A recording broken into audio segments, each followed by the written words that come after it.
Olá, olá, olá, você! Escutou a musiquinha entrando no ar, sabe que estamos começando Chave do Enem. E aí, primeiro ano, certinho com vocês, tudo ok? Fizeram um simulado, participaram já, estamos chegando no final de 2023, hein?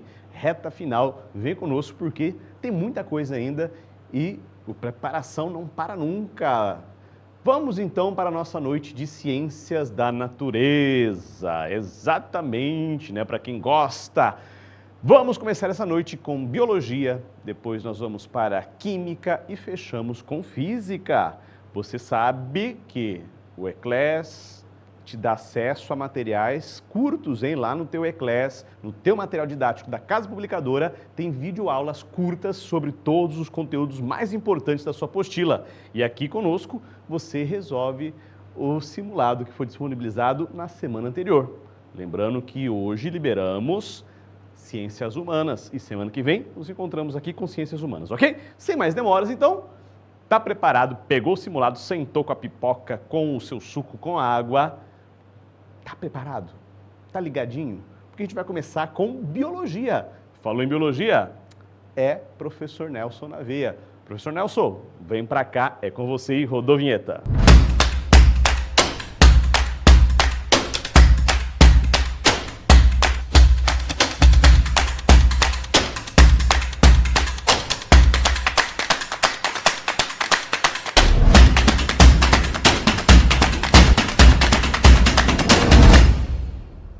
Fala galera, tudo bem? Professor Nelson Júnior de Biologia, mais uma vez aqui com Ciências da Natureza, Biologia, Química e Física no Chave do Enem número 7. Pensa só, já é o penúltimo Chave do Enem do ano. E ainda temos um último depois, o 8º, e depois, claro, você vai ter no segundo ano, terceiro e a gente segue.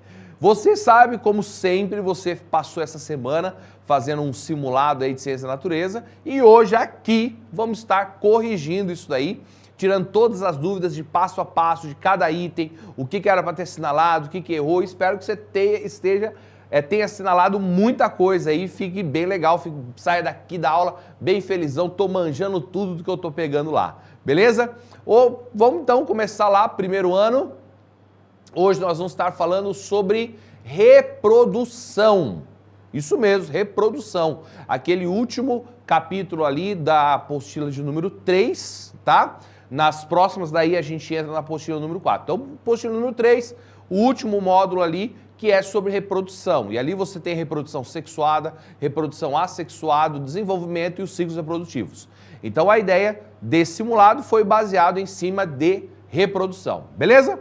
Vamos à primeira questão, lembrando que às vezes o jeito que aparece para você nem sempre é a sequência que está aqui, tá bom? Então você só vê a questão, procura lá o que você assinalou, dá tudo certo, vamos chegar lá.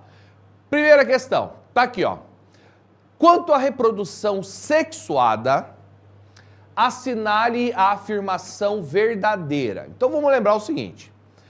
Qual a diferença entre uma reprodução sexuada e uma reprodução assexuada? Uma reprodução assexuada é quando o indivíduo ele consegue se autodividir, tá? Mesmo que ele não se autodivida, ou talvez por uma fragmentação acidental, contanto que ele produza descendentes, outros seres, com a mesma carga genética, a mesma quantidade de cromossomos e as mesmas características. Isso é uma reprodução assexuada. A reprodução sexuada é quando há junção ou troca de materiais genéticos de dois indivíduos. Então, para isso, você tem uma reprodução sexuada, né? Então, se um indivíduo troca material genético com o outro, como acontece, por exemplo, com um tipo de reprodução das bactérias, reprodução sexuada. Se você tem a união de espermatozoide e óvulo, reprodução sexuada, né? Se você tem, por exemplo, a fecundação cruzada das minhocas ou das planárias, onde ambos recebem espermatozoide, porque são hermafroditas, e ambos acabam ficando fecundos ali. Então, isso é a reprodução sexuada, quando tem a participação de dois materiais genéticos diferentes de uma mesma espécie, tá bom? Então vamos lá, sabendo disso, vamos lá para a letra A. Nos animais, os gametas são formados durante a mitose nas gônadas masculinos e femininos. E gônada seria o órgão que produz esses gametos. No caso, por exemplo, se a gente estiver falando do ser humano, o homem, testículo, mulher, ovário. Essa tá errada por quê? Porque não é mitose. Na verdade, seria meiose. Então, é a meiose que faz a produção de gameta. Lembrando que a meiose vai produzir células com a metade da carga cromossômica da célula-mãe. Então, descartamos a letra A. Letra B. Os gametas são diploides. Bom, já está errado aqui. Por quê? Porque os gametas, eles são haploide. Lembra? Ser humano tem 46 cromossomos. Homem, 23 no espermatozoide e mulher, 23 no óvulo. Então, nós somos diploide, nós temos um par de cromossomo do pai e um da mãe, 23 pares. O indivíduo que é haploide, ele possui apenas um conjunto de cromossomo para cada característica. Então, aqui está errado porque seria haploide, tá bom? Letra C. Nas plantas, os gametanjos femininos são os estames e os masculinos são os carpelos. Aqui está errado por quê? Porque os gametanjos são masculinos, tá? Que entra ali o estame, tá? No caso ali o estame, que seria a antera e o filete, tá bom? Onde tem um grão de pólen. E aqui não são masculinos os carpelos, são femininos, onde entra tubo polínico, estigma, estilete, tá? Ovário, essa é a parte feminina. Então, houve uma troca ali. Então, obviamente, a resposta correta é a letra D. Cada indivíduo originado herda o material genético constituído por metade dos cromossomos de seus progenitores. Então, vem metade do macho, metade da fêmea, gera um novo indivíduo. Beleza? Essa daqui, os distratores, estava tranquilo. Tinha ali só uma palavrinha, mudava e show de bola. Espero que você tenha acertado. Vamos para a próxima? Beleza, vamos lá. Considerando a partenogênese, assinale a afirmação verdadeira. Bom, o que seria a partenogênese? Olha só a imagem aqui da reprodução de um tipo de abelha que se reproduz por partenogênese. Embora tenha alguns outros insetos também se reproduzem assim. Olha só, você está vendo lá em cima, tem a rainha do lado esquerdo da sua tela e o zangão do lado direito. Então, eles vão produzir os óvulos, né? Os óvulos, obviamente, são haploides, né? Quando juntar N mais N, o zigoto é 2N. Esse zigoto vai se desenvolver e pode formar a operária ou a rainha diploide, tá? Essas operárias, elas têm todo tipo de segmento possível. Tem operárias que fazem ceras, no caso do favo, tem operárias que são sentinela, ficam na entradinha ali da colmeia para poder proteger, há operárias que fazem mel, há operárias que fazem geleia real, cada uma tem a sua função. No caso da rainha, quando há necessidade de troca de uma rainha em uma colmeia, uma determinada espécie fecunda, o zigoto ali vai ser nutrido com uma quantidade diferente de minerais. E isso faz com que a fêmea se desenvolva mais e forme daí a abelha rainha, ok? Beleza. Professor, mas partenogênese parece estar a mesma coisa. Macho e fêmea, gameta haploide, N mais N, 2N. E aí? O que mudou? Aí que está a questão. Como que origina o macho? Porque o macho, ele é haploide. Ele tem somente um conjunto de cromossomos. Tanto que para ele produzir aqui, ó, o espermatozoide N, ele produz por mitose, não meiose. Ele produz por mitose, por quê? Porque ele tem que produzir uma célula com a mesma carga genética. Tá vendo só que doideira? E aí, como é que funciona então para ele poder criar? Como que faz para ele poder nascer? Simples. A fêmea libera um óvulo, esse óvulo ele vai ser haploide, obviamente, ele vai se desenvolver sem que haja a fecundação. É isso mesmo, você entendeu? A fêmea vai liberar um óvulo, esse óvulo com ação ali de hormônios, né? ele simplesmente vai se desenvolver sem que haja fecundação. Então, esse indivíduo ele vai ser haploide. Isso é partenogênese, quando o indivíduo se desenvolve sem que haja a fecundação. E isso acontece com quem? Acontece com os machos.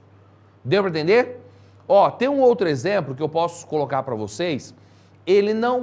O nome não é necessariamente partenogênese, mas chama-se partenocarpia, que acontece em alguns vegetais. Vou colocar um aqui para vocês, ó. Isso aqui você sabe que é uma banana. E coloquei uma flecha ali num pontinho preto que fica no meio da banana. Esse pontinho preto no meio da banana, ele não é semente.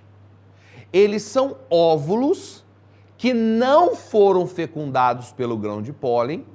Mesmo assim, o ovário da planta se desenvolveu formando a banana.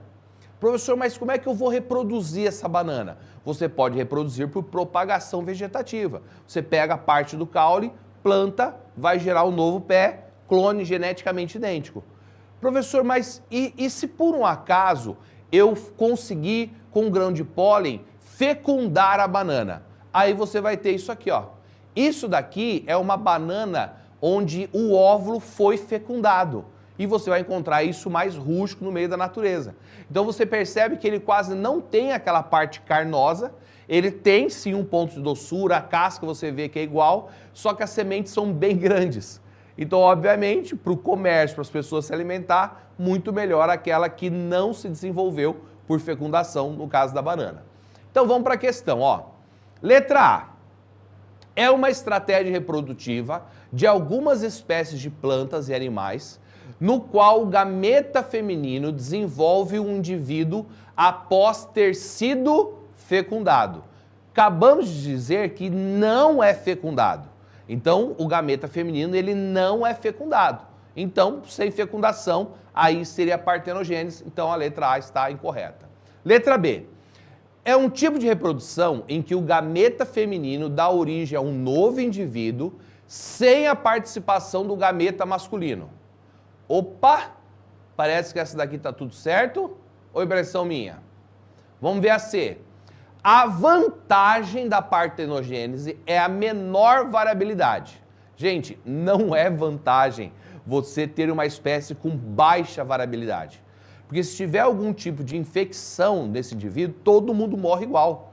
Quando você tem alta variabilidade de uma espécie, qualquer tipo de problemas que possa haver, como uma infecção de algum fungo, por exemplo, a variabilidade genética vai ter indivíduos mais fortes e outros não.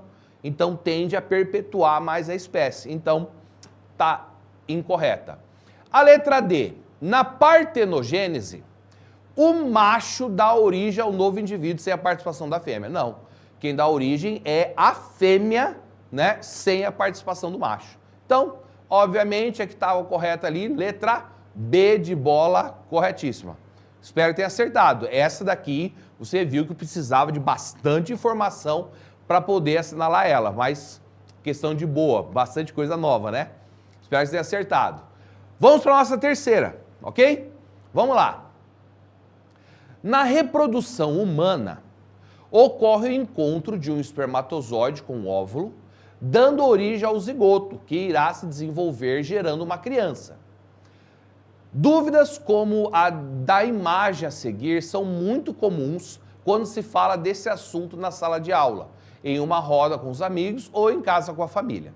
Olha só o que os dois estão conversando. Será que cada espermatozoide é uma pessoa ou todos dariam a mesma pessoa no final? Aí responde, lembra que a professora falou disso na sala de aula ontem. Olha só aqui que está perguntando. A reprodução humana gera grande diversidade. É possível perceber isso entre irmãos e até mesmo na reprodução assistida, na qual a fecundação de espermatozoide e óvulos ocorre in vitro, ocorre fora do corpo do ser vivo. Olha lá a pergunta. Essa grande diversidade ocorre por quê? Por quê? Olha a letra A.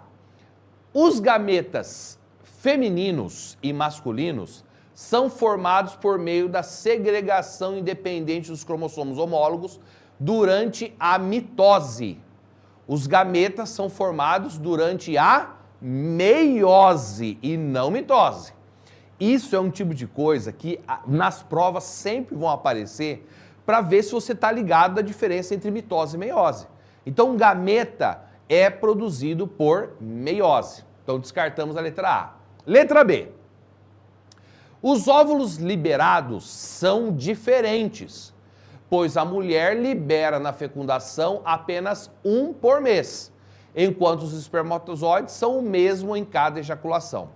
Gente, aqui é o contrário. Por que é o contrário? Pensa só o seguinte, a mulher, ela tem o desenvolvimento do ovário e tem a produção dos ovócitos primários.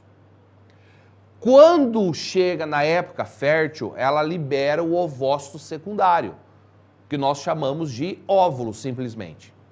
Só que esses óvulos, em sua grande maioria, eles são idênticos.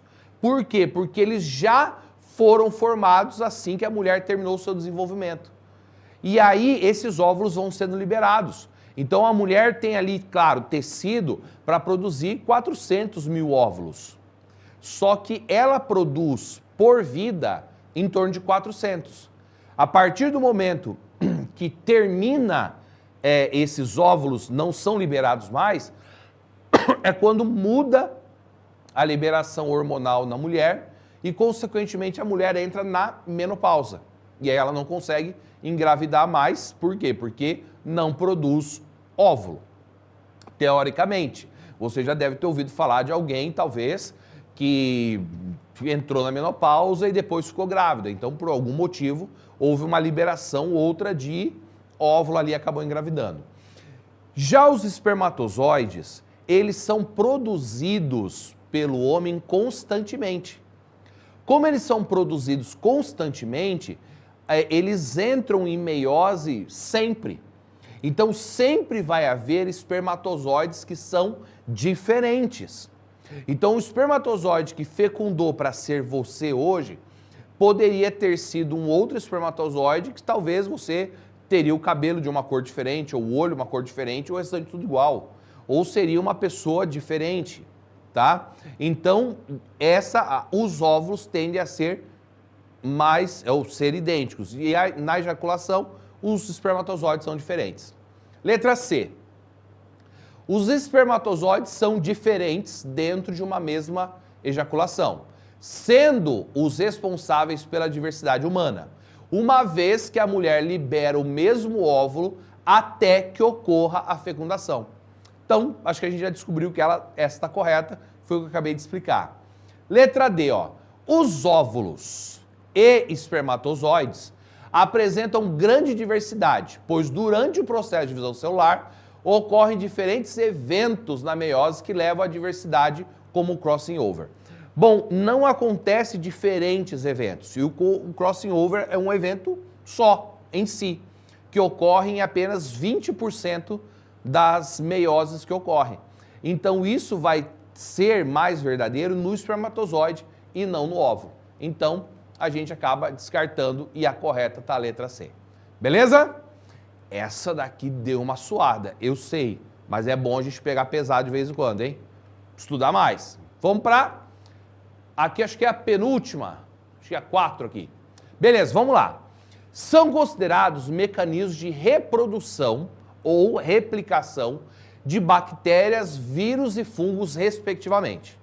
Então, você tem que assinalar a questão que mostra como que a bactéria pode se reproduzir, como que o vírus pode se reproduzir e como os fungos podem se reproduzir. Ok? Vamos ver cada uma delas. Letra A. Transdução bactéria, ciclo lítico vírus e fecundação fungos.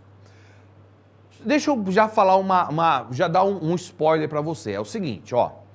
A bactéria, nós geralmente lembramos dela que ela se reproduz por cisparidade ou bipartição, que é quando ela se reproduz por mitose, tá? Formando indivíduos iguais. Mas as bactérias, elas podem se reproduzir de outras 3 formas que são sexuadas: por transformação, por transdução e por conjugação. Onde a conjugação você tem a troca de material genético, onde você tem a transdução levando geralmente vírus que acabam levando outro material genético, e transformação quando uma bactéria ou outra acaba dispersando em algum ambiente o material genético, ela acaba pegando e por aí muda a variabilidade genética. O vírus, ele pode ser produzido de 2 formas: através do ciclo lítico ou através do ciclo lisogênico. Os fungos não realizam fecundação. Os fungos eles podem ser originados através da plasmogamia, que é a fusão de hifas, de estruturas ali. Haploide com haploide vira uma estrutura diploide. Pode ser por esporulação, pode ser por brotamento, tá? Mas fecundação não. Então, a primeira aqui, ó, tá certa a letra A para bactéria e a segunda para vírus, mas fungo está incorreta. Letra B, bactérias, brotamento? Não, isso pode ser em fungo. Ciclo lisogênico? Pode. Partenogênese no fungo? Claro que não, né? Errada. Vamos para C. Cisciparidade, que é a mesma coisa de divisão binária. Para bactéria? Pode ser. Ciclo lítico para fungos? Pode ser. E plasmogamia, que é a união de hifa? Já sabemos que essa é a correta. Letra D. Conjugação pode ser para bactéria? Pode. Esporulação para vírus? Claro que não, só 2 formas que eu disse. Partenocarpia, que era o caso da banana, então não pode ser um fungo.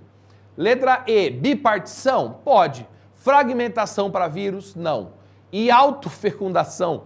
Também não. Lembra que ela não se fecunda, os fungos, tá? Então, obviamente, está correta aqui a letra C. Beleza? Essa estava muito fácil, estava muito de boa, estava muito na cara. Claro que a palavra plasmogamia, eles deram uma peladinha ali no dicionário, mas é a mais óbvia aqui. Você vê que todas as outras eu conseguia facilmente tirar o distrator e ver que estava errada, ok? Vamos para a última, vamos para a quinta. Olha só, a perpetuação da vida na Terra deve-se à capacidade dos seres vivos de reproduzir descendentes, ou seja, se reproduzir.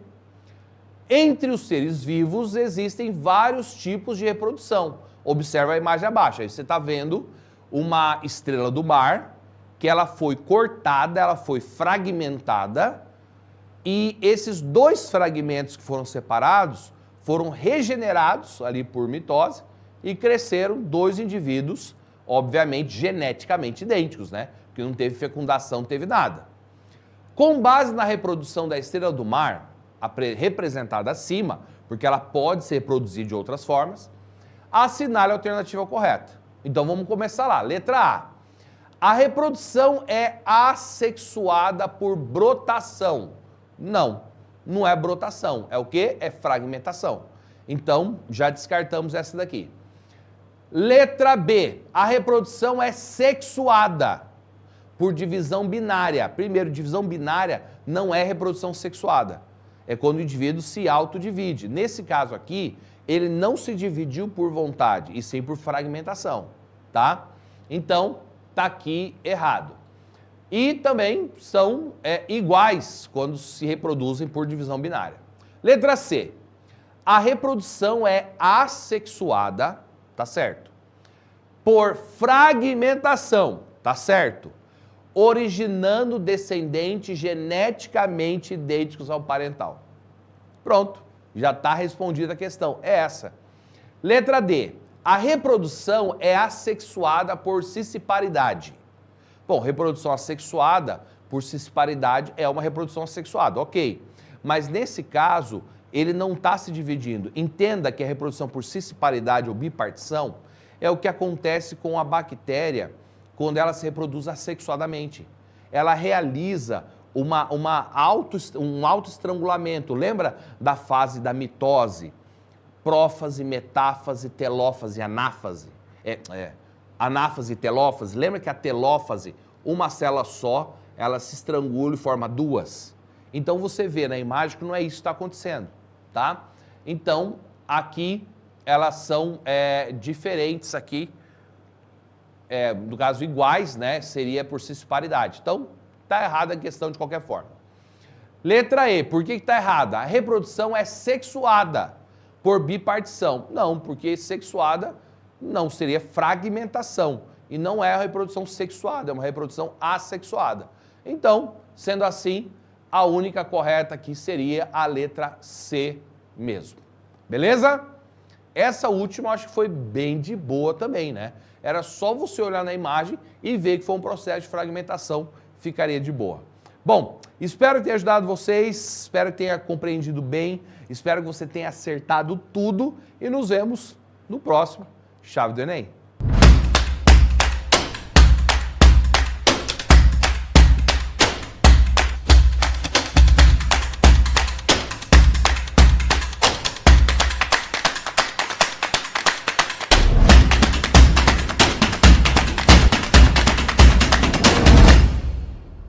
É isso aí, primeiro ano, mandaram bem em biologia. Vamos agora para a segunda parte da nossa live.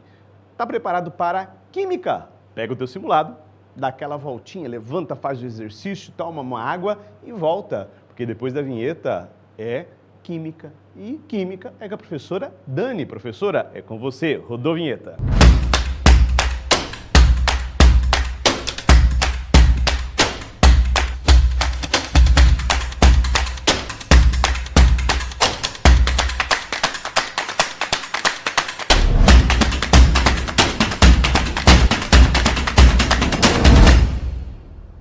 Olá pessoal, tudo bem? Mais uma vez nós estamos aqui para resolver os conteúdos de Química, já no nosso quarto bimestre, então os conteúdos selecionados já estão, né, ali no finalzinho do ano, caminhando para o finalzinho do ano. Então, lembrando que a ordem das minhas questões pode não ser a ordem com que apareça para você, com que foi distribuído para você, mas vão acompanhando com o enunciado, ok? Bora lá então?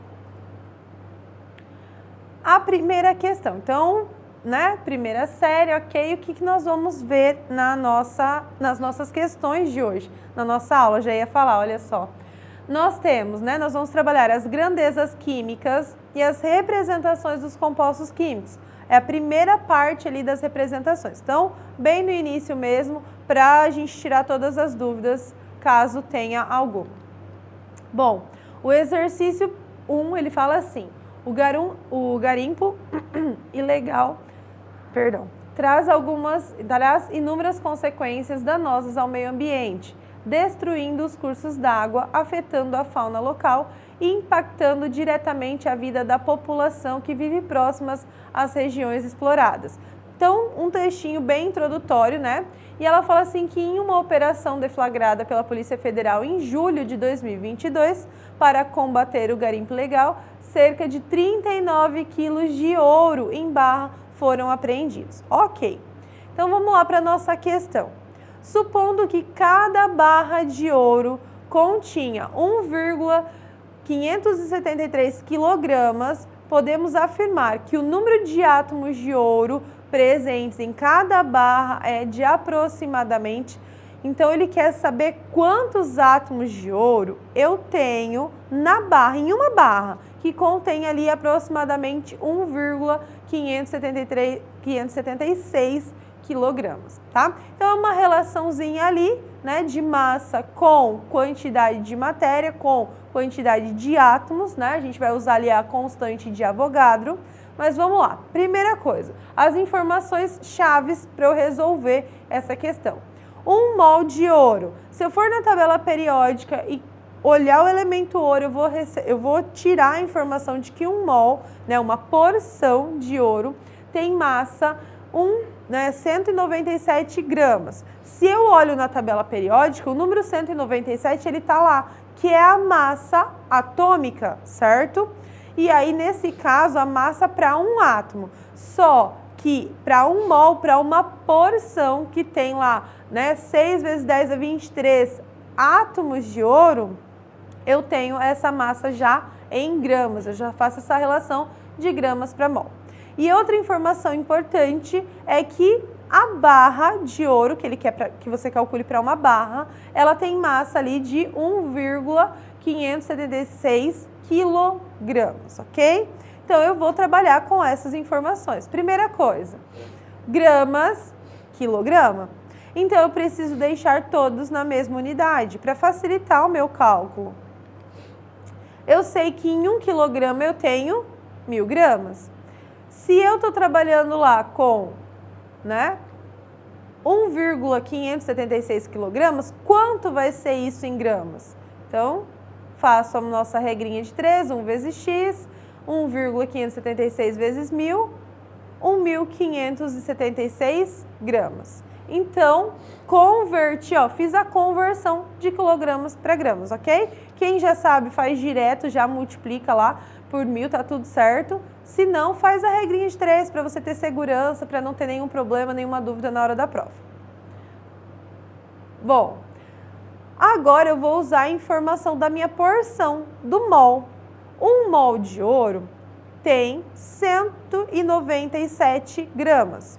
Só que ele falou que na barra ele tem 1.576 gramas. Se eu tenho 1.576 gramas, quanto vai ser isso em mol, em porções, certo? A gente já pode perceber que 1.576 é muito maior que 197. Então, vai ser muito mais que 1 mol.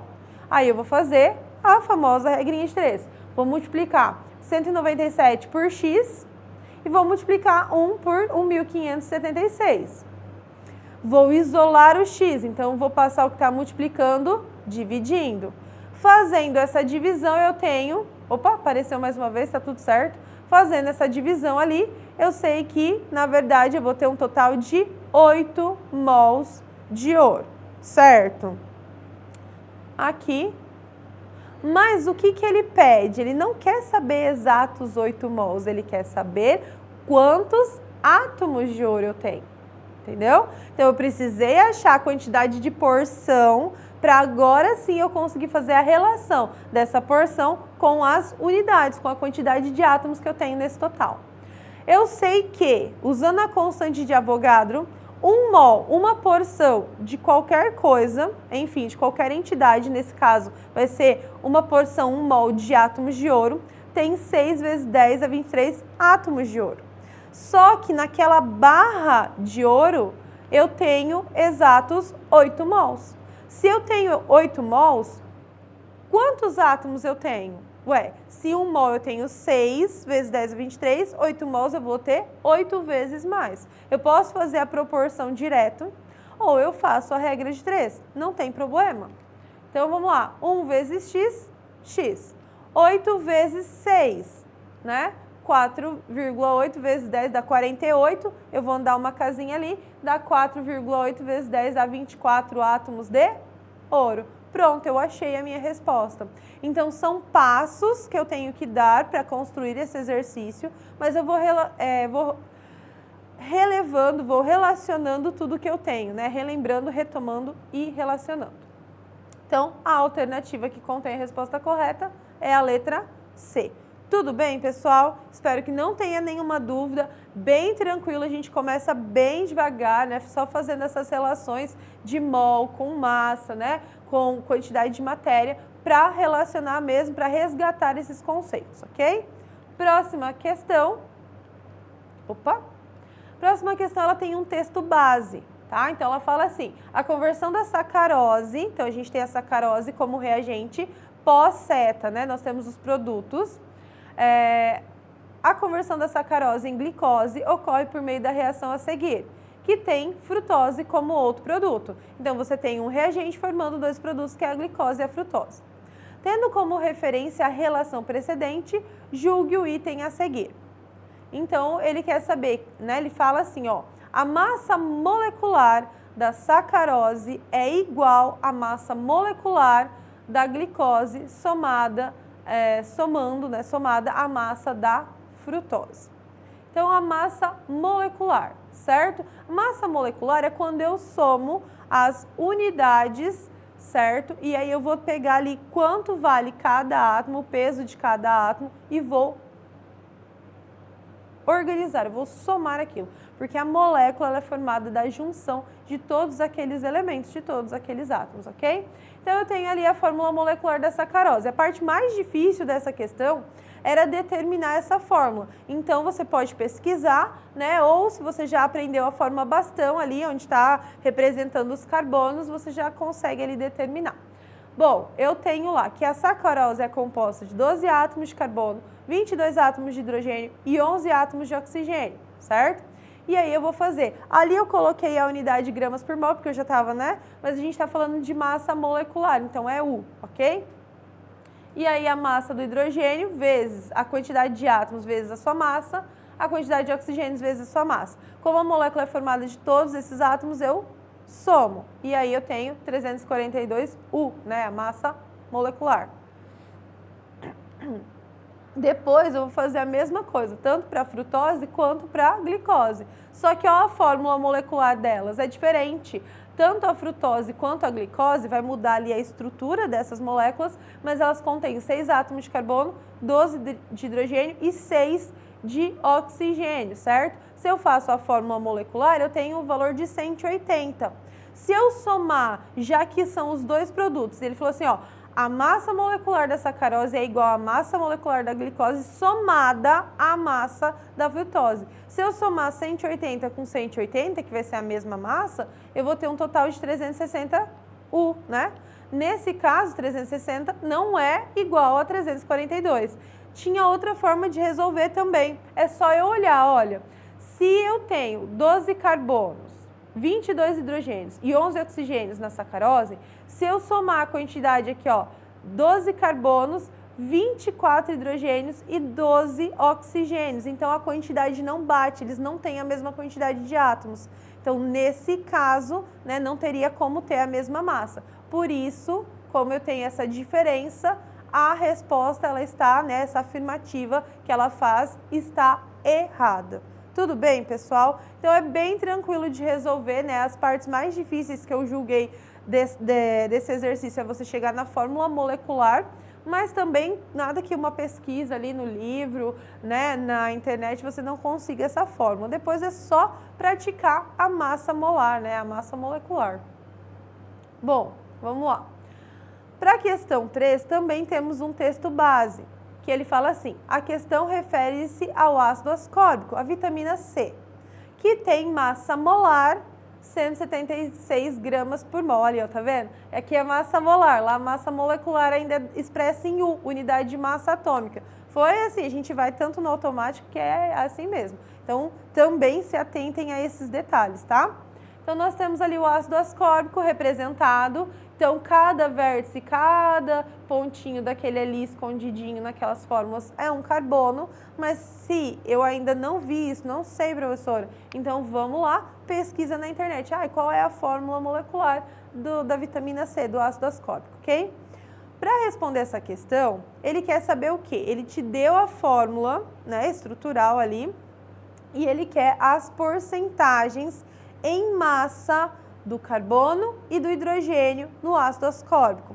Então, eu tenho o oxigênio também, dá para ver que eu tenho o elemento oxigênio, mas o exercício não pede, ele só pede mesmo a porcentagem de carbono e hidrogênio.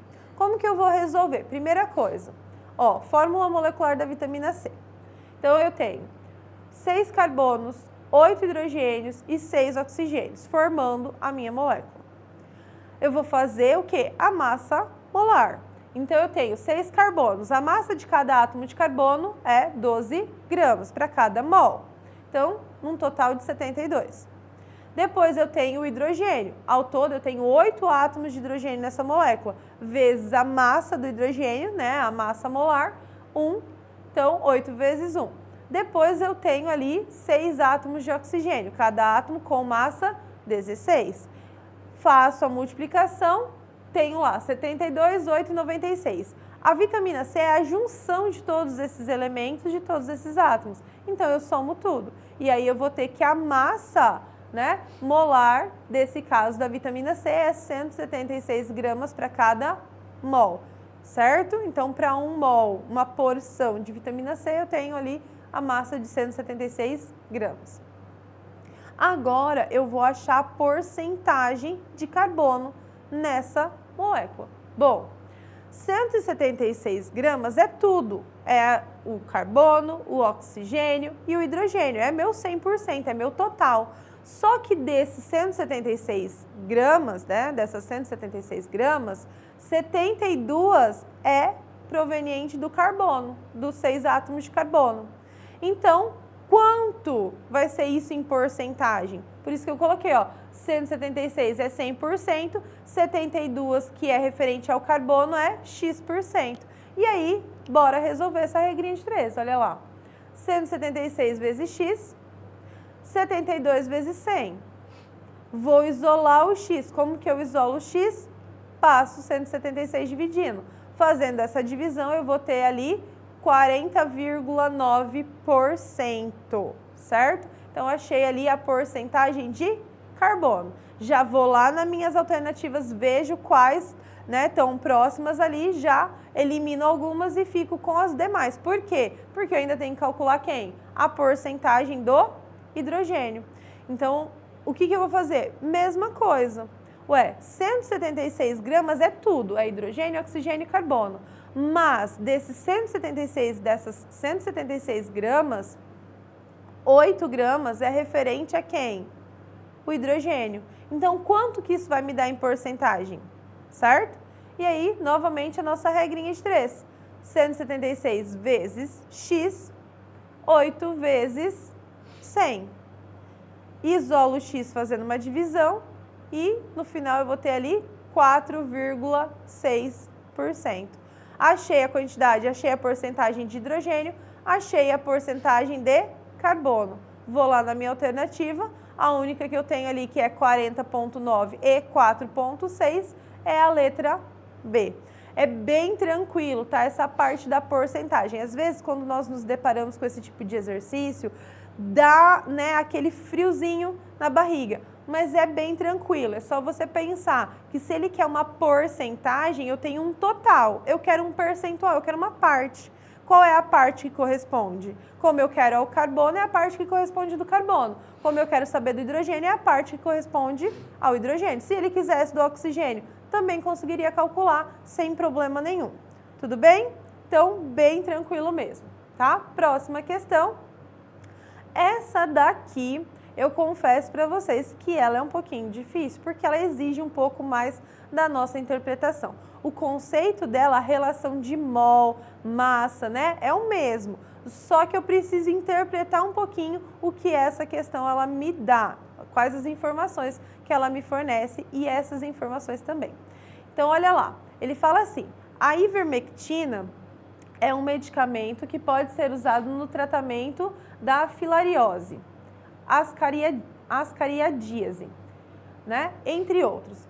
Considere que o comprimido, então um comprimido contém 6,0 miligramas, então essa informação também é importante, de ivermectina, certo? Então um comprimido, 6 miligramas. Determine o número de átomos de carbono. Ó, eu tenho uma molécula composta ali por uma quantidade de carbono, no caso 48 átomos de carbono na molécula, e eu quero saber quantos átomos tem, mas eu tenho um comprimido, eu tenho uma quantidade dessa substância. Então eu tenho que ir trabalhando essas relações, tá? Dados. Sobre a ivermectina, considera-se que 100% do princípio ativo seja composto por moléculas de carbono 48, hidrogênio 74, oxigênio 14. E sua massa molar, 875 gramas por mol. Olha, ele já me poupou um trabalho ali, né? Já poupou, né, o nosso cálculo da massa molar. E também me forneceu a constante de Avogadro. Então, não preciso nem lembrar que 1 mol, né, equivale a 6,0 vezes 10 a 23 entidades. Nesse caso, como eu vou trabalhar com átomos de carbono, seria referente a átomos, ok? Então, eu vou ver qual delas, né? Vou pegar todas as informações que eu tenho e construir meu cálculo e ver qual das alternativas é a alternativa correta. Primeira coisa, a ivermectina, fórmula molecular, massa molar. Tá ali, tudo ali. Ele me forneceu tudo isso. Já tem uma preocupação a menos. Segundo, 6 miligramas. Como a relação da massa molar é gramas por mol, eu tenho que deixar tudo na mesma unidade, vai facilitar para o nosso cálculo. Então, eu vou pegar miligramas e vou converter em gramas, certo? Então, 6,0 miligramas de ivermectina nada mais é que 6 vezes 10 a menos 3 gramas de ivermectina lá no comprimido, ok?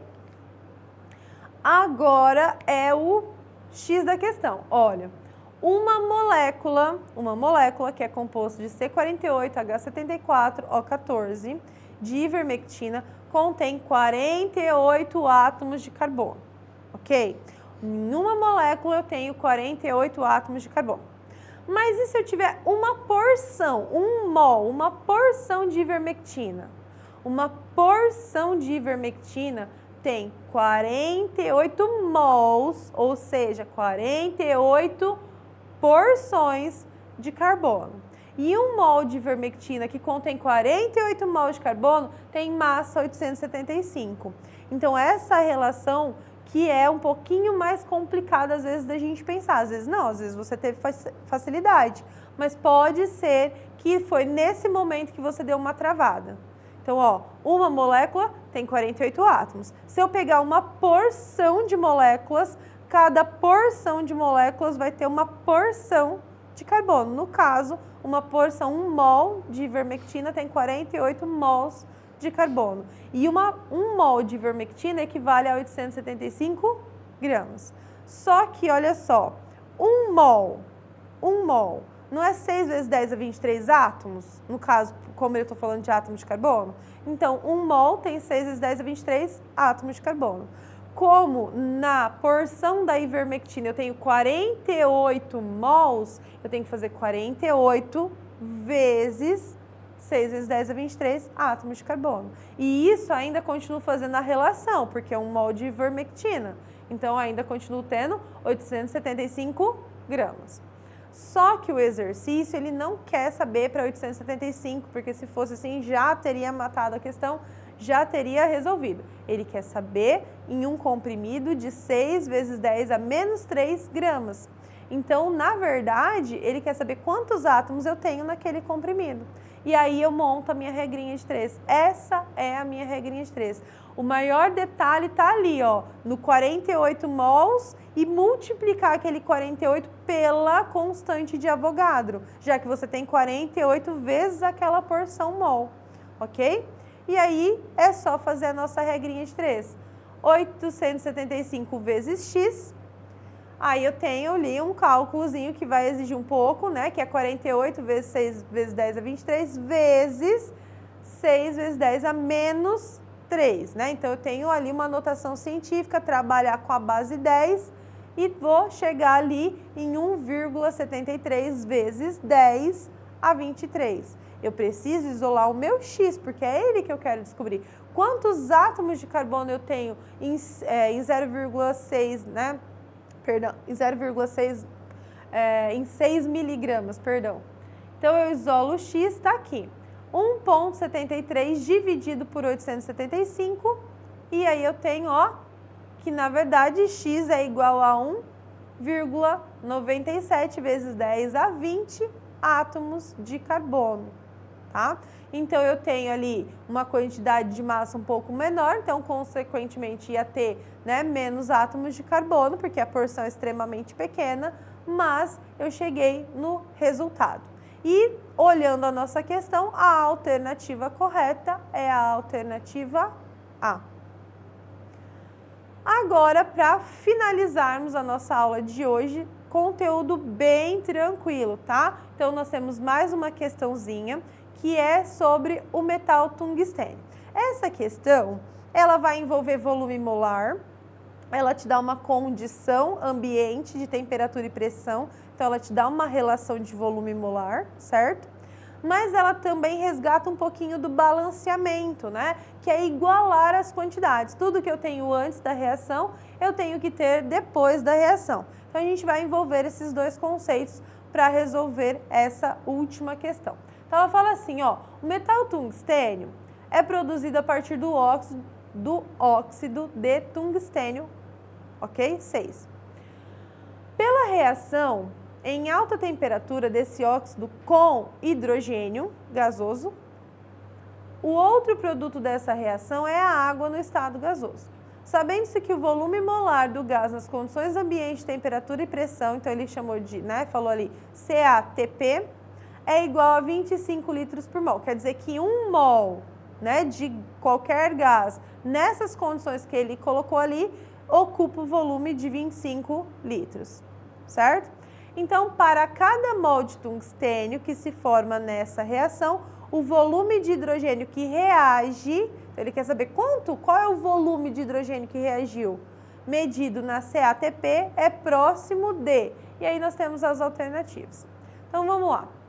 Primeira coisa, essa é a equação. Jogo a equação, então você tem o óxido reagindo com o hidrogênio, produzindo tungstênio e água. Primeira coisa, a gente tem que perceber, a gente percebe que as quantidades não estão iguais. Olha, um tungstênio antes e um tungstênio depois, 2 hidrogênios antes e 2 depois, só que o oxigênio, a quantidade está errada. Eu tenho 3 átomos de oxigênios antes e 1 átomo de oxigênio depois, então ela não está balanceada, ela não está equilibrada. Então, como que eu vou fazer isso? Se eu colocar um 3 na frente da molécula da água, aquele 3 que é o meu coeficiente estequiométrico, ele vai multiplicar a quantidade de hidrogênio, consequentemente a quantidade de oxigênio. Então, 3 vezes 1 oxigênio são 3. Pronto, já consegui igualar. Só que ele também multiplica o hidrogênio, que estava, teoricamente, balanceado. 3 vezes 2, 6. Se eu tenho 6 átomos de hidrogênio depois que a reação aconteceu, eu preciso ter 6 átomos antes. Como que eu vou fazer? Colocando também, adicionando um 3 na frente do gás hidrogênio, porque 3 vezes 2, 6. Pronto, equação balanceada. Por quê? Porque isso também vai me dar uma proporção. Eu vou saber a proporção com que cada um dos reagentes e cada um dos produtos estão se comportando, tá? Bom, as condições, que ele colocou é a CATP, que é igual a 25 litros para cada mol.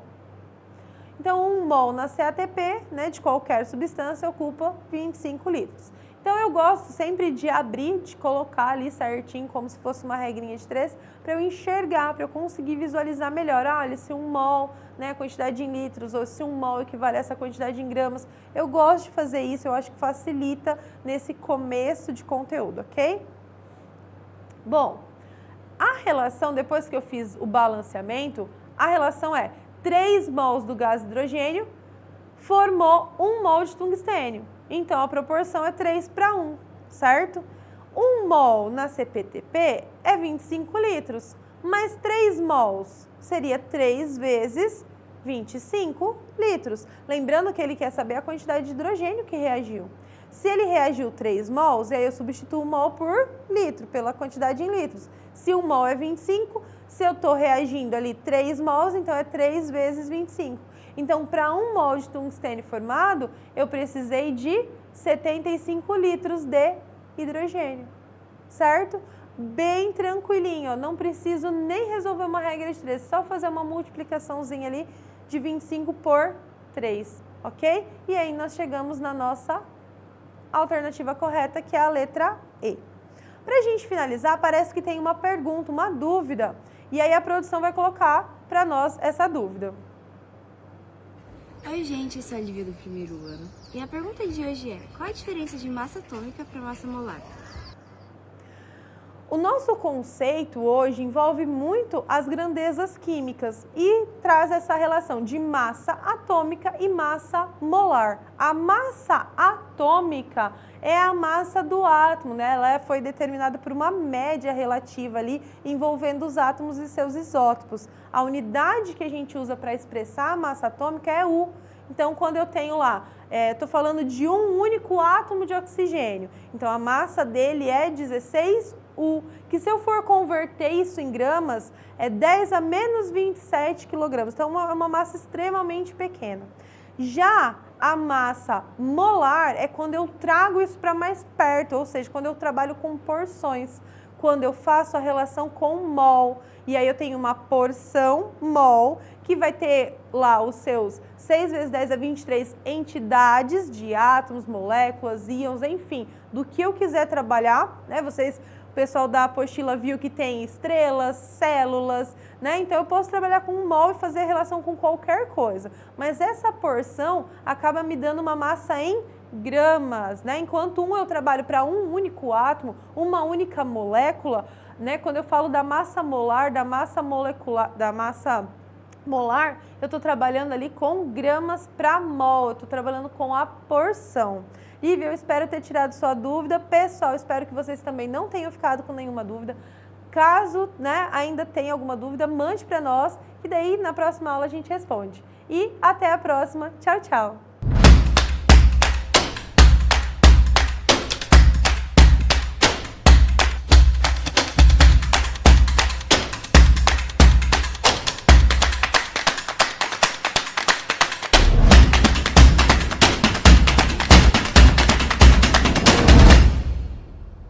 Maravilha! Vi que foram muito bem em Química também. Davi, olha, essa turma aqui, com certeza, a hora que chegar lá no terceirão, vai estar preparadíssima, musculosos no cérebro e também no corpo, é claro, por que não? Preparados para passar em qualquer vestibular e, é claro, acessar a universidade também com a nota do Enem. Que legal, então levanta mais uma vez, aplica bastante força, faz exercício, porque falando em força, agora chegou a hora da nossa aula de Física. Tá preparado? Rodou a vinheta e depois disso vem para cá, professor Michel. Vai lá!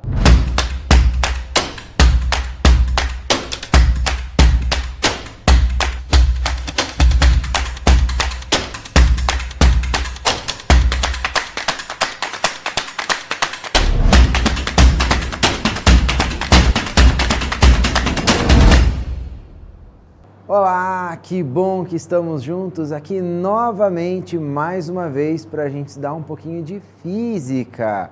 Bom ter você aqui junto comigo, espero que hoje seja uma oportunidade para muito aprendizado, para que você consiga tirar aí várias dúvidas, clarear bem o conteúdo e assim siga na sua jornada rumo ao sucesso, rumo ao conhecimento, beleza? Então vamos juntos, vamos lá, já separou aí aquilo de sempre, né? O seu suquinho, sua pipoca, sua água, tudo certo, tudo pronto? Então vamos dar um pouquinho de física? Vamos juntos? Hoje então nós temos aqui dois tópicos para nós estudarmos, compreendermos um pouquinho melhor, que é a respeito das leis de Kepler e a respeito da gravitação universal newtoniana. Então você já esteve aí estudando a respeito desses assuntos, já resolveu alguns assuntos talvez, alguns exercícios talvez a respeito disso, e agora então nós vamos atacar um pouquinho essas duas questões aí, vamos estudar um pouquinho a respeito delas, tá bom? Primeiro exercício de hoje aqui traz para a gente um contexto um pouco mais histórico, mais interpretativo a respeito do que acontecia nesse período aí dos estudos de Kepler. Vamos dar uma olhadinha então do que ele está dizendo para a gente? Diz assim: na linha de uma antiga tradição, o astrônomo grego Ptolomeu, lá em 100 a 170 d.C., afirmou a tese do geocentrismo. O que será que é isso? Ele explica. Segundo a qual a Terra seria o centro do universo, sendo que o Sol, a Lua e os planetas girariam em seu redor em órbitas circulares. Essa aí é a ideia lá do Ptolomeu. Bom, a teoria de Ptolomeu resolvia de modo razoável os problemas astronômicos de sua época. Vários séculos mais tarde, o clérigo e astrônomo polonês Nicolau Copérnico, ao encontrar inexatidões na teoria de Ptolomeu, formulou a teoria do heliocentrismo, segundo a qual o Sol deveria ser considerado o centro do universo, com a Terra, a Lua, os planetas girando circularmente em torno dele. Por fim, o astrônomo e matemático alemão Johannes Kepler, depois de estudar o planeta Marte por cerca de 30 anos, verificou que a sua órbita é elíptica. Esse resultado generalizou-se para os demais planetas. E aí vem a pergunta: a respeito dos estudiosos citados no texto, é correto afirmar que... Bom, então vamos lá, vamos com calma aí no que é que está acontecendo, né? A gente tem a linha lá desde Ptolomeu, dos gregos, né? Que propuseram essa ideia de que a Terra seria o centro do universo. E essa ideia, ela é, de certa forma, intuitiva, porque para quem está aqui na Terra, um referencial da Terra, olhando a partir da Terra, você passa a observar os astros simplesmente passando pela gente no céu noturno, não é? Não é a única linha de pensamento grego que existia na época, mas talvez seja uma das que mais tenham se difundido à época então. Então, para quem está olhando daqui, a impressão que nós temos é que os outros astros estão ao nosso redor, né? Estão em torno de nós. Então, foi elaborado ali por Ptolomeu essa ideia do geocentrismo, de que a Terra era o centro e os outros astros orbitavam a Terra. É claro que alguns problemas precisavam ser resolvidos, como, por exemplo, o movimento do que os gregos chamavam de astros errantes, que hoje nós chamamos de planetas. Porque os planetas, eles não seguem no céu, pelo menos os planetas visíveis, o mesmo caminho, ou para eles, né, o que era visível à época, o mesmo caminho que as estrelas. Então, eles fazem, mas em alguns determinados momentos, eles têm um movimento retrógrado, isso é, eles voltam no céu, né? E isso era um problema para ser explicado. Então, esse modelo geocêntrico, ele foi, durante algum período, melhorado, digamos assim, né, modificado, em diversos tipos diferentes de movimento que os astros faziam.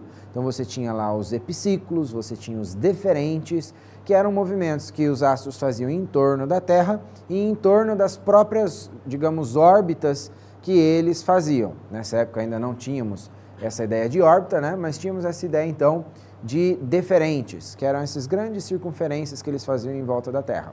E esses epiciclos, que eram voltas que eles ficavam fazendo dentro desses deferentes. E com isso a gente tem, então, a elaboração desse modelo, que é o modelo geocêntrico com a Terra no centro aí desse sistema todo. Vários séculos depois, a gente tem Nicolau Copérnico, que olha para esse quadro todo e diz, olha, não está fazendo muito sentido. Vale lembrar que agora, quando a gente está falando de Nicolau Copérnico, ali entre 1400 e qualquer coisa, 1500 e uns quebrados, a gente tem um período onde o domínio de pensamento ele já não é mais como era na época lá dos gregos, né? No primeiro século ali, primeiro e segundo século depois de Cristo. Agora a gente já tem um estabelecimento muito grande durante ali essa Idade Média, né? O fim da Idade Média, começo da Idade Moderna, do pensamento religioso dominante da época, do pensamento católico da época, né? E neste momento nós tínhamos então uma certa restrição à circulação do conhecimento, né? E aí você vai ter vários cientistas que vão ter problema com suas descobertas, com aquilo que eles pensam. Mas apesar desse cenário todo, então Copérnico, ele elabora essa ideia, né, do heliocentrismo, onde, baseado em suas observações, na verdade, o Sol deveria ser o centro, e aí a gente tem então os astros orbitando o Sol, né? Que é o modelo usado até hoje, esse modelo aí pensado por Nicolau Copérnico. Claro que hoje em dia a gente tem outras formas de verificação desse modelo, que não eram as mesmas que Copérnico tinha lá durante o seu período, durante a sua época. Algum tempo depois, esse modelo ele ainda precisou ser modificado, melhorado, né? Entre as pessoas que começaram a desconfiar que talvez não era exatamente órbitas circulares, assim como Copérnico dizia, estava o astrônomo, e considerado o grande pai da astronomia moderna, Tycho Brahe. Tycho Brahe, então, ele passa vários anos estudando principalmente o planeta Marte e o movimento de Marte. Mas ele acaba falecendo antes de terminar os seus estudos. E quem herda esses estudos dele é, então, Johannes Kepler, que passa aí 30 anos estudando Marte, entre outras coisas, né? E ele elabora, então, as suas 3 leis a respeito do movimento planetário. A primeira lei de Kepler, a segunda lei de Kepler e a terceira lei de Kepler, que são conhecidas como lei das órbitas, lei das áreas e lei dos períodos. Em linhas gerais, o que dizem essas 3 leis? A primeira lei, que é a lei das órbitas, diz que os astros realizam órbitas elípticas e que o astro orbitado está em um dos focos dessa elipse. A elipse é uma figura geométrica que é como se fosse uma circunferência alongada.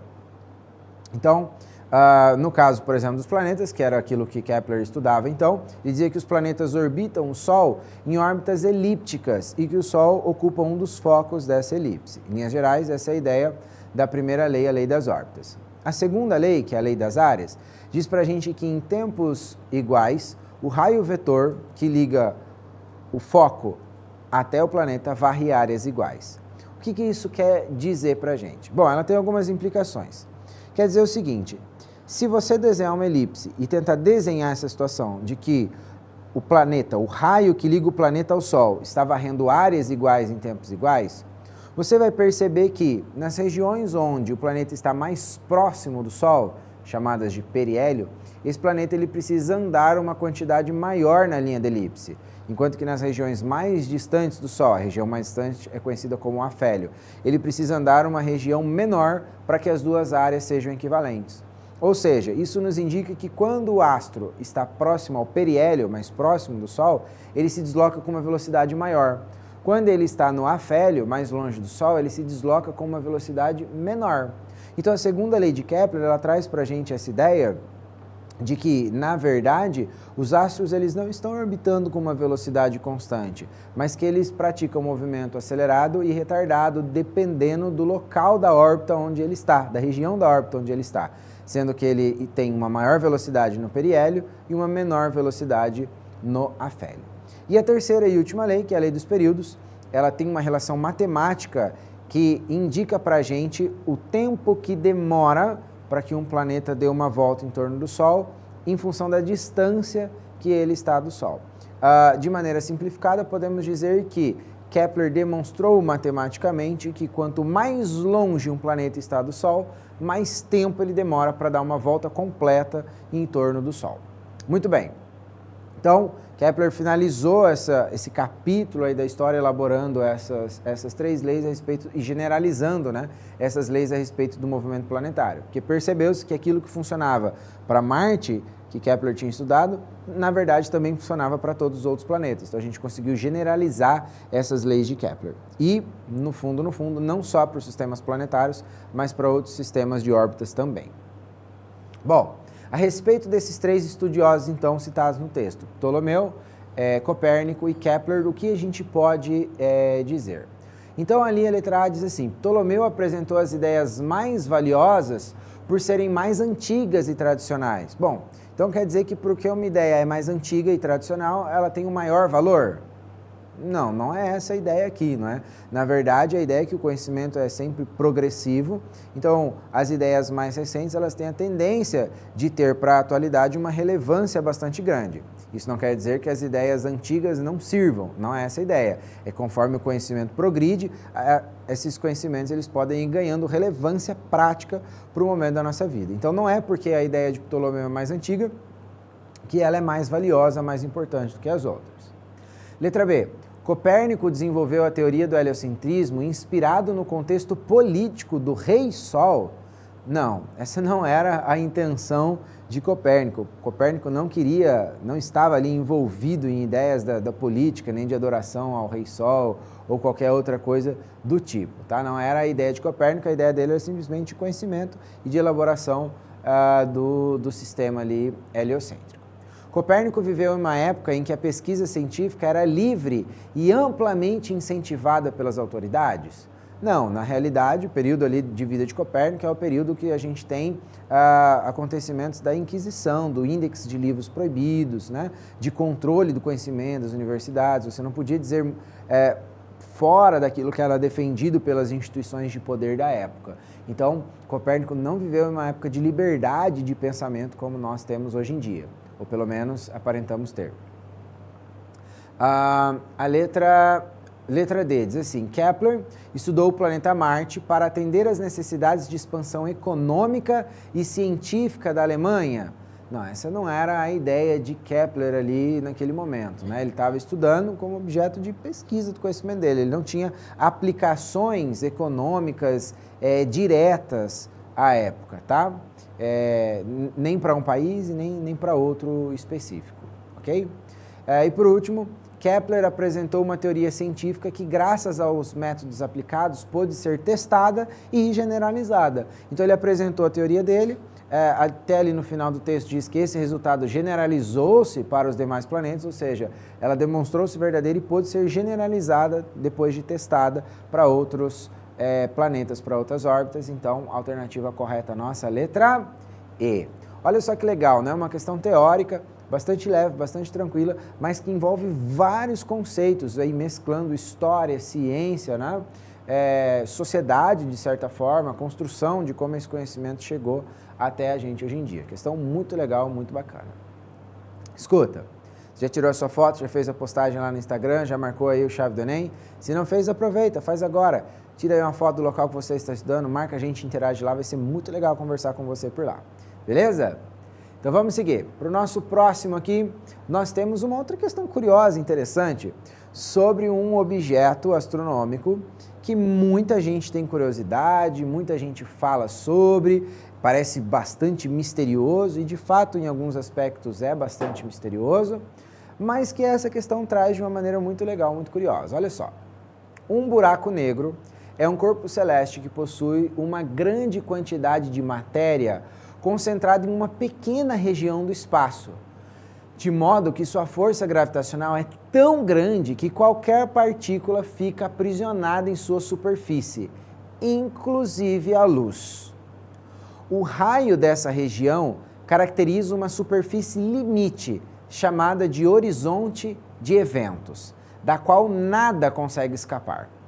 Considere que o Sol foi instantaneamente substituído por um buraco negro, com a mesma massa solar, tem a mesma massa do Sol, de modo que o seu horizonte de eventos seja de aproximadamente 3 quilômetros, ou seja, absolutamente nada que esteja a menos de 3 quilômetros deste buraco negro vai conseguir escapar dele, vai ficar aprisionado ali, ok?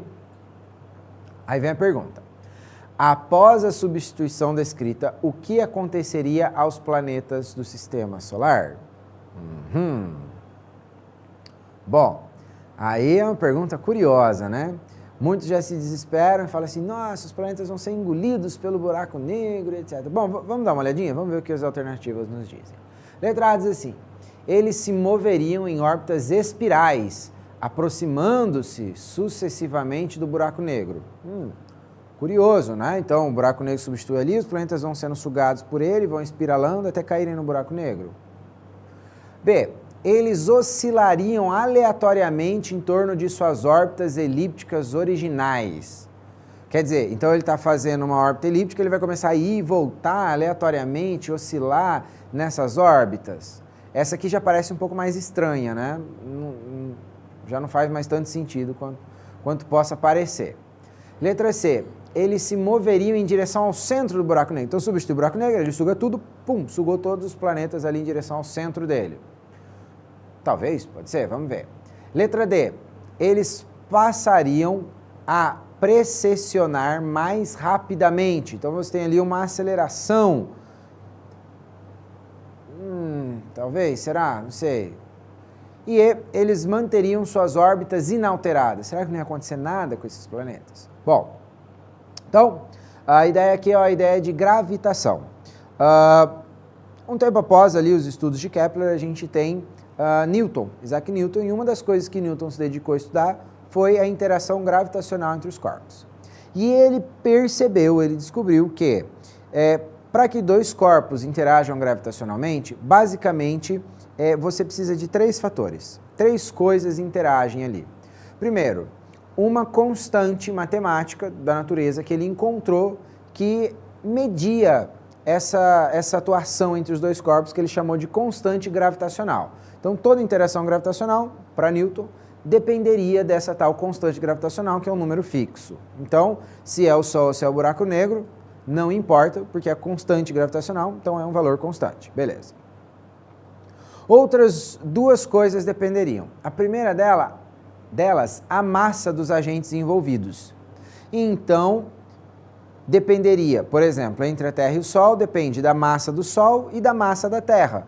Essas duas massas interferem na interação gravitacional entre eles. Quanto maior forem as massas, mais intensamente será essa atração gravitacional, mais intensa ela será, maior será a interação entre os dois corpos. E o terceiro e último fator é a distância entre eles, quão longe ou quão próximos estão um dos outros. Só que a distância, ela é inversamente proporcional ao quadrado. O que isso quer dizer? O quadrado dela é inversamente proporcional à força. Quer dizer que conforme eu aumento a minha distância, a força diminui ao quadrado. E conforme eu diminuo a minha distância, a força aumenta ao quadrado. Uma coisa, o contrário da outra, ok? Então, quanto maior a distância, menor a força, quanto menor a distância, maior a força. Bom, aqui na situação, então, não depende da constante gravitacional, porque ela é constante, fechou. Aí, segundo fator que poderia depender essa interação gravitacional, das massas. Bom, a massa dos planetas não vai mudar se eu trocar o Sol por um buraco negro. As massas dos planetas vão continuar a mesma coisa. E ele disse ali no enunciado, olha que curioso, considere que o Sol foi instantaneamente substituído por um buraco negro com a mesma massa solar. Então a massa do outro objeto que está interagindo, que nesse caso é o buraco negro, também não mudou em nada. Então, para a gravitação newtoniana, até agora não alterou a situação em nada, eu ter trocado o Sol por um buraco negro. A última coisa que poderia alterar essa força aí, né, essa interação entre eles, então, é a distância entre o buraco negro e o planeta. Ora, se eu instantaneamente troquei o Sol por um buraco negro, a distância entre o sendo esse buraco negro e o sendo do planeta também não se alterou, não mudou em nada. Então, no fim das contas, a interação gravitacional entre eles vai fazer alguma diferença? Não. Os três fatores que interagem, né, que influenciam na interação gravitacional não foram mudados. Nem a distância, nem a massa, nem a constante gravitacional. Ou seja, o que aconteceria com esses planetas? Eles manteriam suas órbitas inalteradas, não aconteceria absolutamente nada de acordo com a mecânica newtoniana. Bom, um outro fator que a gente poderia considerar ali é que o horizonte de eventos é de 3 km. Então, nada escaparia a menos de 3 km, nenhum dos planetas está a menos de 3 km do Sol, então, de fato, nada aconteceria aí se a gente trocasse o Sol por um buraco negro com a mesma massa do Sol. Curiosa, né, essa questão, um pouco contra-intuitiva talvez. Muita gente talvez já fosse direto lá marcar a letra A, ou talvez a letra C, né? Imaginando que os planetas seriam todos sugados em direção ao buraco negro, porque a gente tem essa ideia de que o buraco negro é uma entidade que consome tudo aquilo que está em volta dele. Isso não é necessariamente verdade, ok? Embora muitas coisas que estão ao redor de buraco negro de fato sejam sugadas até ele, mas esse é um outro assunto.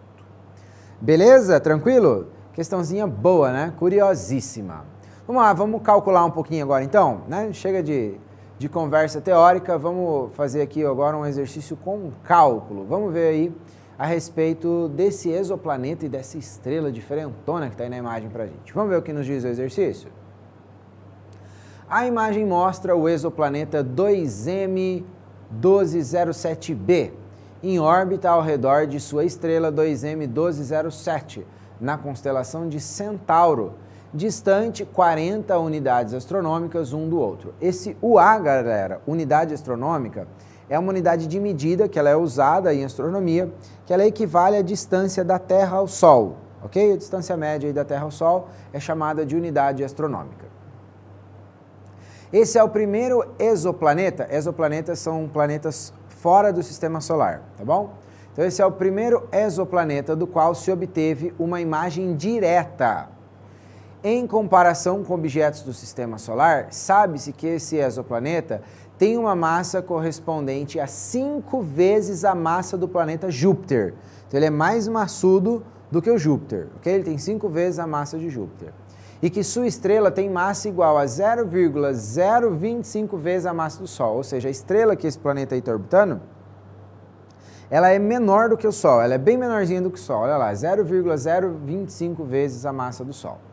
Aí lá embaixo tem alguns dados para a gente. Tem a representação ali, né, ó, do planeta para a estrela que ele está orbitando.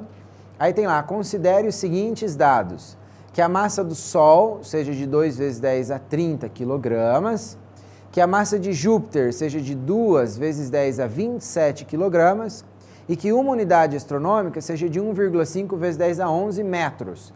E ele entregou ali para a gente também o valor da constante gravitacional G, que é de 6 vezes 10 a menos 11. Lembrando, esse G aí é a constante gravitacional, não é aquele G da aceleração gravitacional, são coisas diferentes, beleza?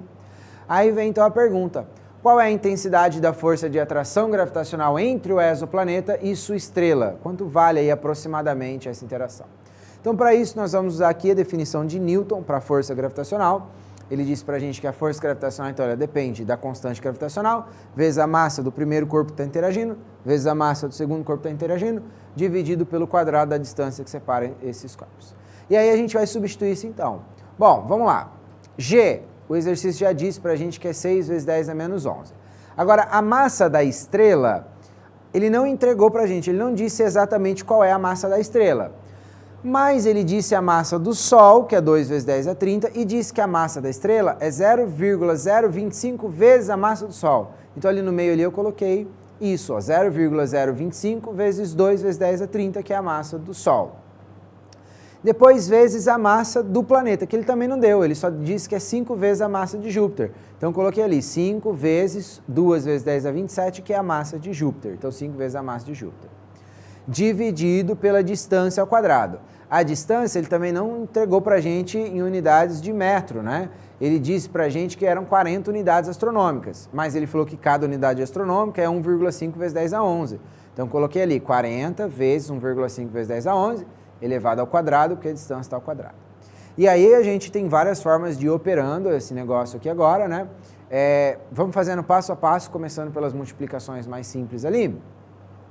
Eu copiei a constante gravitacional, 6 vezes 10 a 11, multipliquei 0,025 vezes 2, que dá o 0,05, que aparece ali, vezes o 10 a 30, e multipliquei 5 vezes 2, que dá 10, está ali, 10 vezes 10 é 27.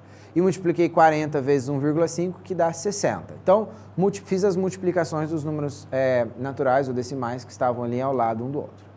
Bom, agora a gente tem algumas potências ali em cima que dá para a gente operar e dá para a gente tirar esse quadrado aqui de baixo, resolver esse quadrado da distância ali de baixo.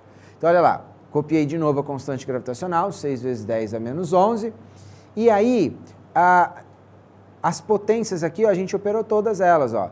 10 elevado a 30 vezes 10 dá 10 elevado a 31.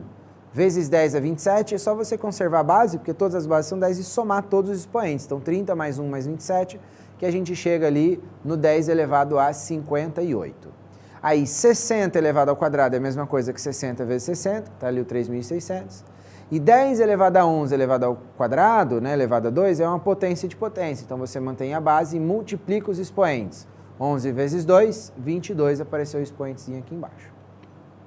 Bom, com isso aqui a gente consegue, então, continuar simplificando. Dá para operar as duas potências que estão ali em cima e dá também para a gente simplificar. Olha só, o 3.600, ele é múltiplo de 6, então dá para simplificar também ali o 6 com 3.600. Você divide em cima por 6 e embaixo por 6. O que sobrou em cima, então, foi o 0,05. 10 a menos 11 vezes 10 é 58, conserva a base, soma os expoentes, 58 menos 11, 47. E embaixo, 3.600, a gente dividiu por 6, né? Foi simplificado com 6 que estava lá em cima, então sobrou 600 vezes 10 é 22. Dividir 0,05 por 600 pode ser um pouquinho chatinho, então dá para a gente fazer uma operação com a potência aqui, ó. A gente anda com a vírgula algumas casinhas até o 0,05 virar 5.000 e a gente vai descontando essas casinhas que a gente andou do expoente. Então, como eu andei 5 casinhas, eu descontei aqui 5 unidades do expoente, ele virou 10 a 42. Quando você divide 5.000 por 600, você pode cortar 2 zeros em cima, 2 zeros embaixo, né? Vai ficar 50, sobre 6. Isso vai cair numa dízima periódica, vai dar 8,333333. E 10 a 42 dividido por 10 a 22, conserva a base e subtrai os expoentes. 42 menos 22 dá 20, portanto a força que foi aplicada aí foi de 8,3 vezes 10 elevado a 20 newtons aproximadamente. Então esse exoplaneta e a sua estrela se atraem com a força aproximada de 8,3 vezes 10 elevado a 20 newtons. Muito bem, Pode parecer confuso, mas não é simples. A despeito das passagenzinhas matemáticas aqui, das propriedades que a gente usa aqui e ali, a ideia e o conceito é bastante simples, é bastante elegante e bonito, na verdade, tá bom? Sugiro que se você perdeu algum passo aí, dá uma voltadinha na explicação, dá uma olhada de novo, para que você consiga compreender bem redondinho aí todas as ideias aqui apresentadas, beleza? Vamos para a nossa próxima? Então vamos lá.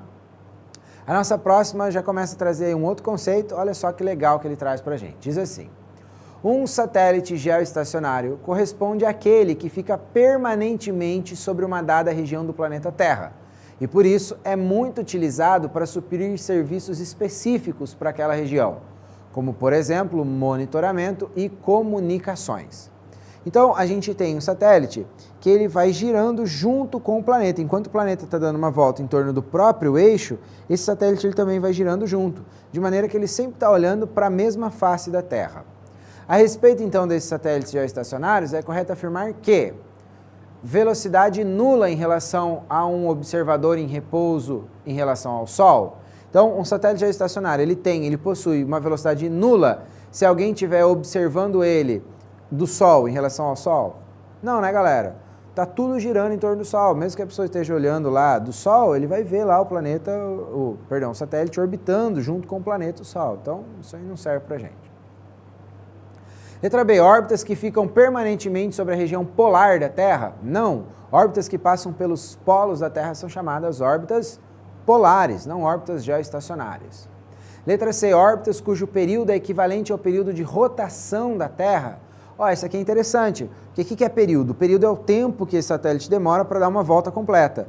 O período, então, o tempo que ele demora para dar uma volta completa tem que ser o mesmo tempo que a Terra demora para dar uma volta em torno dela mesma. Porque daí ele vai estar sempre olhando para o mesmo ponto da Terra. Ah, então achamos aqui a nossa alternativa correta, ela é a letra C. Satélite geoestacionário é aquele que tem órbita cujo período é equivalente ao período de rotação da Terra. A letra D dizia que o raio da órbita é inversamente proporcional à massa do satélite. Não, essa informação aqui ela não é verdadeira para nós. Beleza? E aí nós temos aí mais uma questão ainda que nos diz o seguinte: de acordo com as leis de Kepler, é correto afirmar. O que será que é correto a gente afirmar de acordo com as leis de Kepler? Vamos ver? Letra A. O movimento dos planetas do Sistema Solar é descrito num referencial inercial centrado no Sol. Bom, quer dizer que o movimento dos planetas, a gente consegue descrever eles, ou pelo menos no sistema de Kepler, a gente descreve eles, com um referencial parado no Sol. Pode ser que tenha algum sentido, né? Afinal de contas, todos os planetas estão orbitando o Sol, pode ser que a gente esteja olhando do Sol esse movimento acontecer. Legal, vamos deixar esse em stand-by. Letra B. O afélio corresponde ao ponto da trajetória em que um planeta se encontra mais próximo do Sol. Ah não, essa aqui a gente pode eliminar já de cara, né? Afélio é a região mais distante do Sol. A região mais próxima do Sol, ela é chamada de periélio. Então essa letra B aqui a gente já pode desconsiderar ela, tá fora da casinha. Letra C. Os planetas se movem ao redor do Sol com velocidade linear constante. Não, pera ainda. Como assim? A segunda lei de Kepler, que é a lei das áreas, diz pra gente que ele passa mais rápido no periélio e mais devagar no afélio. Então, essa aqui também está fora. Ela vai de encontro com uma das leis de Kepler. Não serve pra gente. Letra D. A Lua é um satélite geoestacionário. Será que a Lua está sempre parada na mesma face da Terra, para a mesma região da Terra? Bom, eu acho que não. Porque isso significaria que se eu estivesse parado aqui e olhasse para cima e visse a Lua sempre estaria ali parada em cima de mim. Não ia ter fases da Lua, não ia ter momentos que a Lua está em outras regiões do céu, ela ia sempre estar ali no mesmo local. Não, então a Lua não é um satélite geoestacionário, não faz sentido, a gente pode eliminar a letra D. Ficamos então entre A e E, vamos dar uma olhadinha na E. Todos os planetas do Sistema Solar possuem o mesmo período de revolução? Ou seja, o tempo que demora para eles darem uma volta é o mesmo? Não, né? Não é o mesmo. O tempo que demora para eles darem uma volta do Sol varia de planeta para planeta. Então, aqueles que estão mais próximos do Sol demoram menos e aqueles que estão mais distantes do Sol demoram mais. Aliás, parênteses aqui, isso não tem relação direta com o tempo que demora para eles darem uma volta em torno deles mesmos, tá bom? Inclusive, isso aí varia bastante de um planeta para outro. Tem planetas que dão uma volta bem devagar em torno de si mesmo, tem planetas que dão voltas um pouco mais rápidas em torno de si mesmo e não segue exatamente um padrão definido de acordo com a distância que eles estão do Sol. Então, eliminando também a letra E, sobra para a gente a letra A. Então, é verdade isso, galera. O movimento dos planetas, né, no Sistema Solar, ele foi definido por Kepler, sendo observados a partir de um referencial parado no Sol, inercial no Sol.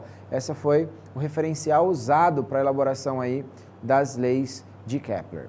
Beleza? Eu espero que você tenha conseguido aprender bastante, tenha me acompanhado aí nesses raciocínios. A gente se vê na próxima. Um grande beijo para você. Tchau!